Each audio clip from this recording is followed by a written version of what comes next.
Hi, I'm Amy, and this is A-Star Reads, and it's time for another Sunday Sum Up. So, it's been a good week. It's been a really good week. Not for reading, but as far as everything else is going, my school term is going wonderfully. I'm really enjoying myself. I'm enjoying all of my classes, and that is fantastic. And I'm gonna keep trying to enjoy it every day, as long as I possibly can, and hopefully not get too overwhelmed by it. Reading has been interesting because I have been reading a lot, but I've been reading children's books, picture books. And not just reading them, but thinking about them a lot, thinking about them from the perspective of a teacher, and what I see as being the levels of quality of children's books, and what I can see my children getting from them, that kind of thing. So it's been really fun. It's been wonderful to dive into this area of literature that seems so simplistic because it's picture books, but you can really get a lot from it. So I've been having a lot of fun with that. And I have decided that I am going to do something special on my Sunday Sum Ups each week to do sort of a battle of the picture books. And it will basically be a ranking each week, but at the end I will rank my overall favorites and find out which ones I love the best. So I think it'll be fun. It's difficult. I'm not great at picking favorites. That's just something that I've never been good at because I like different books for different reasons. It's hard for me, but we'll see how it goes. Before we get into anything else, let's talk about my reading, my current reading. I did finish a book this week. I actually finished 2 books aside from all my picture books. So I have finished Fruits Basket Volume 2, the collector's edition by Natsuki Takaya. The series is about this high schooler named Toru Honda, and her mother died. Things have gone really rotten for her, but she gets kind of taken in by the Soma family. And the Soma family is this mysterious and rich family. Some of the family members are part of the zodiac, the Chinese zodiac. And that means they can actually become these zodiac animals. So like we've got the rat, we've got the dog, we've actually got the cat, which is not one of the zodiac signs, but was supposed to be, but because of reasons they were left out. And so we've got all these fun characters that we're meeting. And in this particular volume, we actually meet so many more members of the Soma family. And so it starts being difficult to differentiate between them because there's so many different names, there's so many different animals that they are, there's so many different people. So sometimes I get them a little mixed up. Toru Honda reminds me of one of my very close friends, and so it's kind of fun spending time with her, even though I don't get to visit her very often. I spend time with her in these books. And the love triangle that's forming is interesting. I'm curious to see where that's going to go because half the time I feel like, okay, there's a love triangle. But then other people start coming in and I'm like, what is this going to be, like a love octagon or something? Because sometimes you can't tell. There's just so many male characters we're meeting that are very good looking, and Toru Honda's like, oh wow, they're gorgeous too. So I don't know what's gonna happen, but it's fun, and I'm probably gonna give this one 4 stars. I enjoyed the first bind up a little better, and maybe it's because we're meeting all these new characters, and as much as I like the new characters and I like all the new personalities, it's a little harder for me to keep track of who's who. And so once I get more comfortable with all the characters, all the new characters we're meeting, I think I'll really get into it a lot more. I just feel like that element of it, the continuous addition of new characters, kind of slowed me down a little bit. And so, not saying that I don't want to meet all these new characters, just saying it happened so quickly in this bind-up that I didn't enjoy it quite as much as I enjoyed the first one. I'm excited about the next one. I have it on hold at the library. Of course, this is popular, so every time I want to get a new one, there's always a big hold for it. And I cannot wait to continue on and see where things go.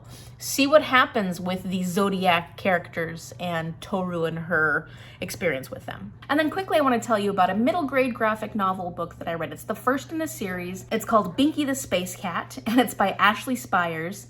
And this was published in 2009, and it's, like I said, the beginning of a bunch of these graphic novels. And it's just really cute and fun. The art style is adorable. Binky the cat is pretty darn cute. And it's a lot more humor than it is lessons in life, although there is like an underlying message that basically is teaching you to love the life you have. Our protagonist is Binky the cat, and he wants to go to outer space. But outer space for Binky the cat is outdoors because he's an indoor cat. He's not allowed to go outdoors. And so he's been preparing to be a space cat. And he actually has a certificate now saying that he is a space cat. So he's like preparing to go to outer space. And his whole goal of going to outer space is to kill aliens. And in this case, aliens are insects because in the house, they're always trying to kill the aliens in the house, the insects. And he's always protecting his humans from these aliens. As a biologist, and this is just a personal thing because I'm quirky like this, I'm not sure how much I like demonizing insects, you know, and encouraging this level of demonization in a book. It's a humorous book, so don't take it too seriously. And just make sure that if your kids love and read this comic book series, that you also talk to them about how insects are positive things. And can be looked at in a positive way, just asking from the biologist's perspective. So one feature of Binky the Space Cat that I really appreciated was that it was a single parent home. The young kid and Binky live with the boy's mother. I like books that have non-traditional families in them. I think that they're valuable for children because not everybody has a traditional family. So if you're looking for a non-traditional family, this is a good example of one. This book is targeted at like an age range of 7 to 10 years old, and I think that is an appropriate age range for this graphic novel series. So if you're interested in Binky the Space Cat, it's a fun, quick read. As far as my other reading that I've been doing, what I've been actively continuing on, The Battle for Christmas by Steven Nissenbaum. I am very close to being finished with this. I have that much left. So, you know, it's been, I don't want to say a struggle because I can't say that I'm not enjoying this book. It's just not, it's not a quick read. And some nonfictions I feel are like that. And some of the writing is in this. Look at this block of text. Look how small that is. Look at my finger comparatively. It's a lot of small words on pages. And so I'm continuing to work on this. I was hoping to have it done by this Sunday sum up, and it's just not happening. I am also actively reading A Flight of Broken Wings by Nupur Chowdhury, which I'm about 20% of the way through.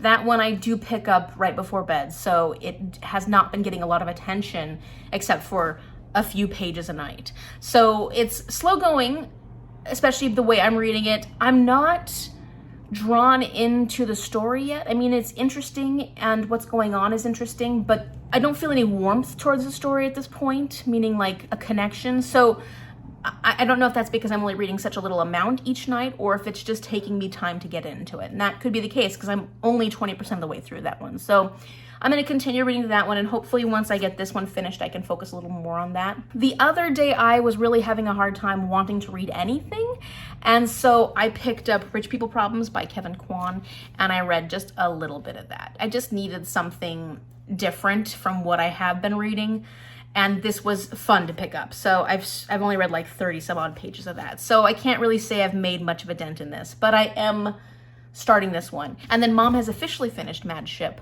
so I will be starting this one this weekend, and that one is going to be taking a lot of my time. And then also I changed my audiobook choice. I had started Cloud Cuckoo Land, and just listening to the way it was formatted in the audiobook, I realized that I wouldn't like how that was formatted in an audiobook form. Like, I would prefer it to be physically read. So I'm going to hold off on Cloud Cuckoo Land and try that at some other time. Instead, I picked up The Reading List by Sara Nisha Adams. And so far what it's about is this older Indian man named Mukesh, and he's dealing with grief because his wife died a couple of years ago, and he's getting older, and he doesn't like the fact that he's getting older. He's lonely and he misses his wife, and the relationship he has with his daughters is more of them constantly getting on his case because he's not doing all the things they believe he should be doing because they're afraid he's going to get ill.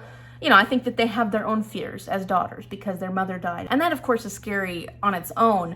But then when you know that you could lose your other parent, I think you go overboard in the trying to take care of them versus having a relationship with them. And so I think Mukesh is feeling like he needs a connection, and he needs a connection to his wife who's passed because he misses her so much. So he finds a library book that she's left at the house. He reads it before he returns it back to the library, even though it's really past due. And it gives him a little bit of insight into who his wife was, because she read their whole lives together, but he never really asked much about her reading. She had her hobby, he had his hobby. He decides he wants to read more. He wants to understand why this was so important to his wife. There's another part of this story which is about this girl named Alicia, and her brother was a huge fan of the library, and she wasn't. She was never patient enough for it, but she's struggling. Their family is struggling with some issues with their mother, and she had to get a job at the library. So she's working at the library. She comes into a conflicting situation with Mukesh, and it's really starting to show her something about herself and her own situation. And even though she never liked reading in the past, she starts trying to read too. And then there's this reading list that kind of intertwines with the whole story. So an actual list of different books. And I'm really enjoying it so far. This is a good audiobook for me. I like these types of audiobooks. Maybe there are certain audiobooks that work better for me than others, but I think the narration is really good because it has multiple actors narrating it. It gives the perspectives really well. All right, so let's do my children's picture book ranking. I read 8 books this week, and I'll probably keep it to around that number each week. So I'm gonna be ranking these in order from the book that I enjoyed the least this week. Doesn't mean I didn't enjoy it, just I enjoyed it the least, all the way up through the book that I enjoyed the most. And I'm not going to be giving star ratings on these. If you'd like to see what my star ratings are, you can check out my Goodreads. I did put star ratings on these, but it's really hard with children's books because they're not targeted at me. And so I do struggle rating them. I do rate them, but it's not easy, and I don't want to make that a factor here. I just want to tell you about the books that I enjoyed, because like there may be some that content-wise, they should be number 1, but I'm talking about enjoyment as well. And when I tell you about each of the books, I'm going to give a very brief summary of what they're about. And I'm also going to tell you why I liked it, but then also a couple of things that I think are important for thinking about as to why children might enjoy these and why they might be valuable for children. So the book in my number 8 spot is Dinosaur Feathers by Dennis Nolan. And this is a nonfiction book about evolution and dinosaurs. So it really is discussing kind of the life of dinosaurs. It's done in poetry, which I thought was very interesting. Like, this is done in verse. I thought that the artwork was gorgeous, and I thought that the concept was so much fun. Like, there was a lot of potential in this book. And what it is it basically tells you about the habitats of dinosaurs when they were alive, and then it does a list of all the different types of dinosaurs with pictures of the dinosaurs. Like, so there'll be a picture spread that has 6 different dinosaurs, and down in poetry form, it'll have the names of the dinosaurs. And then at the end, it goes into how dinosaurs have evolved into birds and kind of what that looks like. So it is a great way to introduce a subject like evolution and talk about dinosaurs. The things that I didn't think worked out quite as well was how it was formatted. On the pages where you had the big spread of 6 different dinosaurs and the names for the dinosaurs, there was no direct link between those dinosaurs and their names. In the back, there was a glossary where you could see the dinosaur and see the name, but I thought it would be a lot more effective if there was a little more of that organization on the actual page you're looking at. So that was a little bit missing. And then I think also there's just lists of the names of the dinosaurs. I would have liked, take the time to tell me one interesting tidbit about each type of dinosaur. So that way, even though I'm looking at the dinosaur and I can differentiate between the different types of dinosaurs, I would like to know one thing that we may know was significant about this type of dinosaur that would help me know more about the dinosaur aside from just its name. I just think that that's more interesting to me. I think that's more valuable, and I think it helps to differentiate. Granted, kids who love dinosaurs know all the names of the dinosaurs. No matter how hard the dinosaur names are, they get it. And I still think this is a good book. So it's not like I'm saying don't read this. It's just that these are some of the things that make it my 8th book on the list. So the 7th book on my list is Funny Bones, Posada, and A Day of the Dead Calaveras. And this was by Duncan Tonatiuh, and he did the actual artwork, but it was featuring the artwork of Jose Guadalupe Posada. So it's actually a nonfiction biography, which I thought was interesting, seeing that in picture book form, and I liked that. I liked the history that we gained from this. I like learning about a different culture altogether because it's set in Mexico City, Leon, and Aguascalientes. And I would say this book is definitely for an older group, say 8 to 10 years old. I know it's a picture book, but you can still read picture books to older kids. And this is a good one for an older group because there was quite a bit of text on some of the pages, and the way it was formatted was a little chaotic at times, so it might be a little harder for younger readers. And also some of the vocabulary was just a little more advanced. So 8 to 10 years old sounds good. You can read it to a younger audience for sure, but I think it would be more appreciated by an older group. And some of the things I thought was really interesting about this is that it was about the life of a historical figure, which I thought was really cool. A historical figure that is not US centered. And then also, I did like that some of the processes that this artist used, they were explained, like parts of the process were explained. I just thought that was really neat, and I thought that was good for children to see. And I think it'd be even more cool if some way you could replicate that in your classroom. You may not be able to get the right kind of chemicals to be able to do those exact steps, but to do something like it to get the kids to explore this same art form would be really cool. The art itself was gorgeous. I loved the art, and I liked also seeing Posada's art in there. I thought it was just really well done. So then some of the things I wasn't quite as crazy about, I already kind of mentioned the text. There was too much text on each page. I think that this book could actually be longer, and you could spread out the text over more images. I think that this could be a longer book easily. Or if it's going to stay the same length, pare down the text so it's a little more streamlined, because I felt like there was just a little too much going on each of the pages. And that can be really overwhelming for some readers. Book number 6, I'm going to go with The Most Magnificent Thing by Ashley Spires, who is the same author/illustrator that I talked about with Binky the Space Cat. So I first found her art through The Most Magnificent Thing, this picture book, and then I went and checked out some of her other work, and I found Binky the Space Cat. So this is realistic fiction about this main character, and it focuses her and her dog, and she's trying to create the most magnificent thing. And it has a very maker element to it because she just grabs a whole bunch of stuff and she starts putting things together. And as she's working on these different projects, she gets really, really frustrated. And she realizes she is not making the most magnificent thing. And she gets to a point where she basically has a tantrum. And so she is struggling with this feeling of failure, and actually this frustration that she gets to the point when she is not creating what she thinks she's supposed to be creating, and she's trying really hard. She's working really, really hard. I don't want to give anything away, but it goes through to the point where she is able to resolve some of these issues. So this is a book that really features emotions, perseverance, success versus failure, overcoming your own emotions and being able to work through them on your own, because she doesn't have any adults interact with her in the whole of this story. And I think that's an important quality that children need to learn. Sometimes they need to learn how to self-soothe and resolve their own issues. And this was a great book showing a child able to do that. And it was really well done, and I love the overall message. And so I think this is a good book for children. I think that they'll get a lot out of this. As far as my own taste, the artwork wasn't as interesting to me as some of the other artwork I've seen, and it was cute and fun, but some of the artwork of the other books is just so stunning and so amazing and so original that I just enjoyed them a little bit more. And I've realized with Ashley Spires' writing at this point, I haven't read any more of her works, I'm not as crazy about her writing style, and that's just a personal preference. There's nothing wrong with her writing style. It's more of just what I prefer to read and how my brain works when I'm reading something.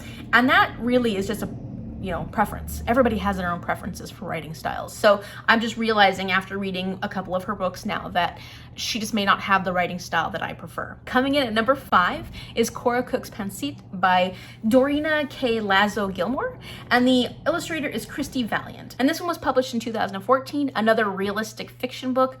And this is about a young girl named Cora, she's a young Filipino-American girl, and she loves her family, and she loves that they make amazing food, but she's always stuck with the little kid jobs, like licking the spoon, doing things like that. She doesn't get to do the adult jobs, which her brothers and sisters get to do with her mom, and she wants to learn how to cook. She wants to be as involved with the cooking process as her mom is.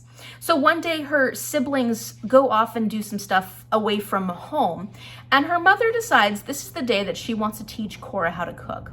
So they spend the day making pancit together, and during the process her mother is telling her their cultural heritage, why pancit is so important to them as Filipino Americans. And I just loved this story. I loved the family focus. I loved the cultural focus. I thought that Cora was adorable, and her questions and the way she reacted to her family was beautiful, and how they accepted her and just wanted her to feel a part of everything while still allowing her to be a child. I liked all of that. I thought it was beautifully done. It was a great way to get into Filipino culture, but then also talk about tradition and family, and I think this is a great book for children, especially younger children. A couple of things that really stood out to me about this book were that there were words in Tagalog in the book, and at the very back of the book there was a glossary as well as the phonetic wording of the words. And so it was nice that children have that glossary to be able to refer back to and practice these Tagalog words. And then also the author includes a recipe for pancit, and I thought that was incredible. Like, it's a family recipe. She includes it. You can make it with your children. I loved that, and I wish more books would do that. I hope more books do that. I haven't read enough of the food-based picture books to see if that actually happens, but that was awesome. All right, let's talk about number 4, which is a book I can actually show you because I have a copy of it. So this is On the Other Side of the Forest by Nadine Robert. I don't know. She's French-Canadian, so I don't know if it's Nadine Robert or Nadine Robert. And the artist was Gérard Dubois, and he is French. So this is actually translated from French, which I thought was really cool because I'm trying to get a big variety of books in the children picture books I'm reading. And what's interesting about this one is that the artwork has this old-fashioned fable look to it, but this was written in 2021, so this is a much more recent publication, but you've got some beautiful artwork that just gives it this old-fashioned / rural feel, and this is set in a rural place. So the way that this story goes is that Arthur and his father and their dog Duncan live on a farm next to this giant forest. And all the people in this bunny community have always said the forest is too dangerous to go into, you can't cross it because it's just a dangerous place where these bunnies could probably die if they try. So nobody knows what's on the other side of the forest. And the father really wants to know, but he doesn't want to take the chance of going into the forest. So they're having these ideas about how could we find out what's on the other side of that forest. And one day the father goes, you know what? I know what we can do. And so he starts baking bread. And when people in the village come to buy the bread, he actually has them trade the bread for rocks. And so the father's getting all these rocks, and they decide they're going to start building a tower so that they can see over the forest and see what's on the other side. And so I thought this was a really interesting story. There was a great message in this, and it had a lot to do with teamwork and community and perseverance, overcoming setbacks.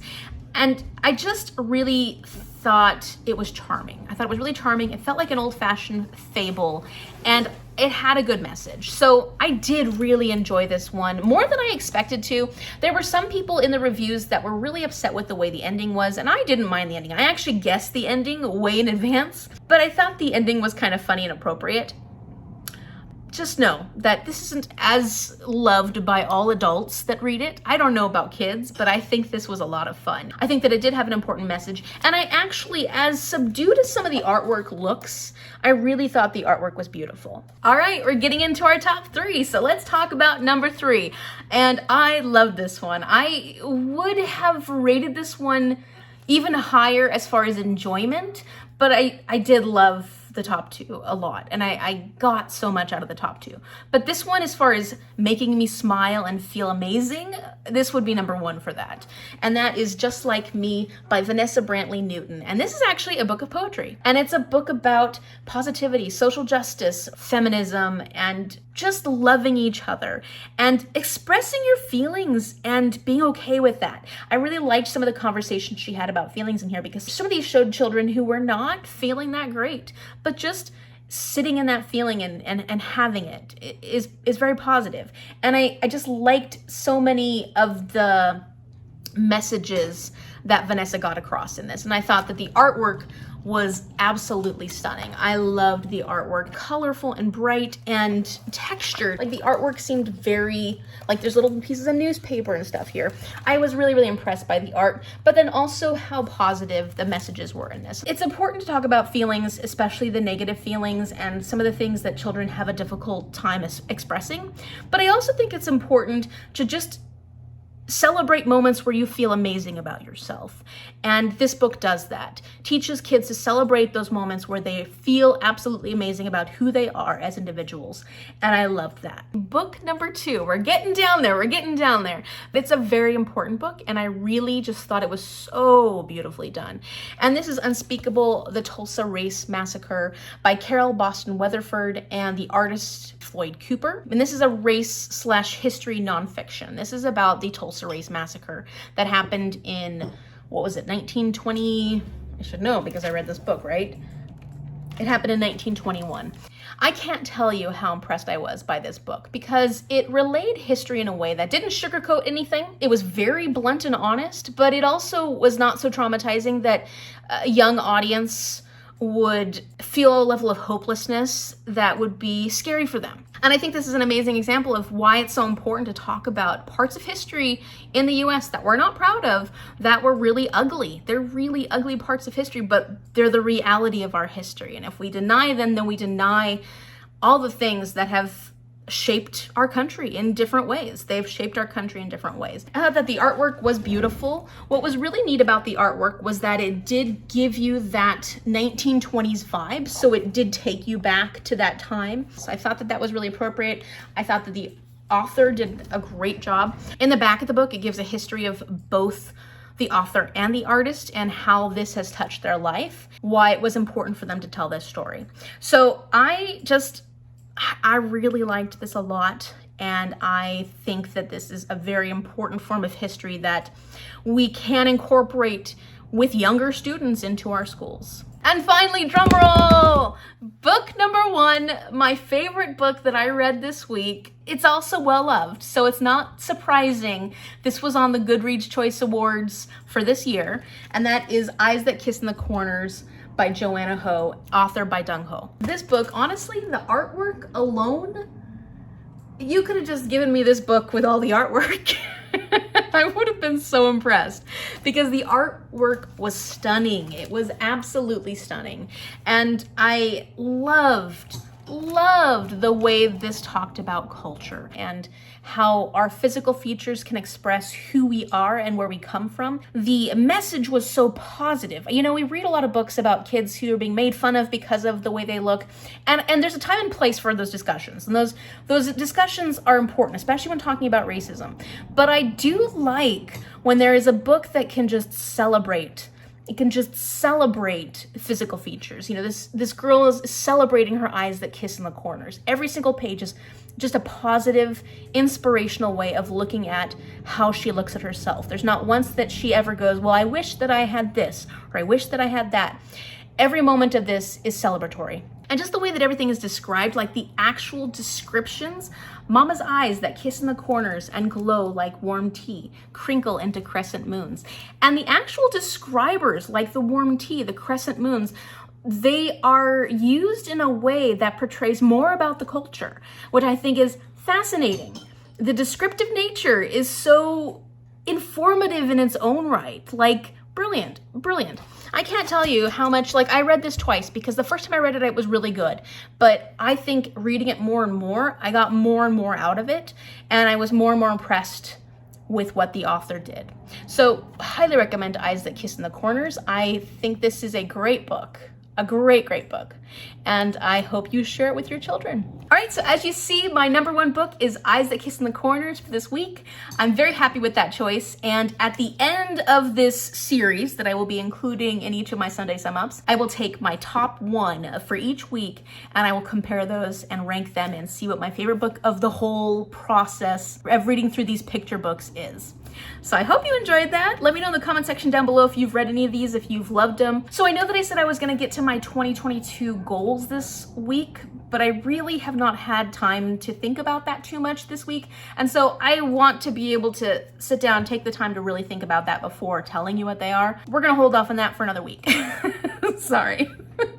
If you like this video, give it a thumbs up and subscribe so you can see more of this interesting, I don't know what's happening, what's going on with my life. I'm just basically reading picture books all the time. Thank you so much for watching. I will see you later.